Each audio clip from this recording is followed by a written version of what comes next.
the collapses began suddenly. Steel, if weakened by fire, would gradually begin to sag. But as one can see from the videos available on the web, all three buildings are completely motionless up to the moment they begin to collapse. Second, if these huge buildings had toppled over, they would have caused enormous death and destruction in lower Manhattan, but they came straight down. This straight down collapse is the whole point of controlled implosion, which only a few companies in the world are qualified to pull off. Third, these buildings collapsed at virtually free fall speed, which means that the lower floors, with all their steel and concrete, were offering virtually no resistance.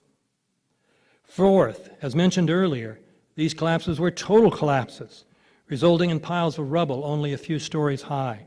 This means that the enormous steel columns in the core of each building had to be broken into rather short segments, which is what explosives do. Fifth, great quantities of molten steel were produced, which means that the steel had been heated up to several thousand degrees. And witnesses during the cleanup reported that sometimes when a piece of steel was lifted out of the rubble, it was dripping molten metal. Sixth, according to many firefighters, medical workers, journalists, and World Trade Center employees, many explosions went off both before and during the collapses. For example, Fire Captain Dennis Tardil, speaking of the South Tower, said, "I hear an explosion and I look up. It is as if the building is being imploded from the top floor down, one after another. Boom, boom, boom." Firefighter Richard Minisinski said, "It seemed like on television when they blow up these buildings. It seemed like it was going all the way around like a belt, all these explosions."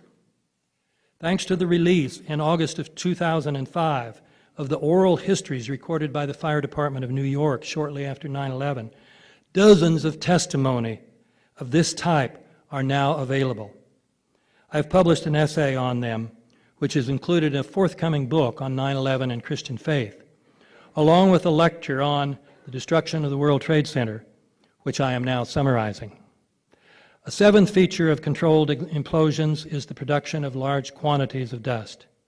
In the case of the Twin Towers, virtually everything except the steel, all the concrete, the desks, the computers, was pulverized into very tiny dust particles.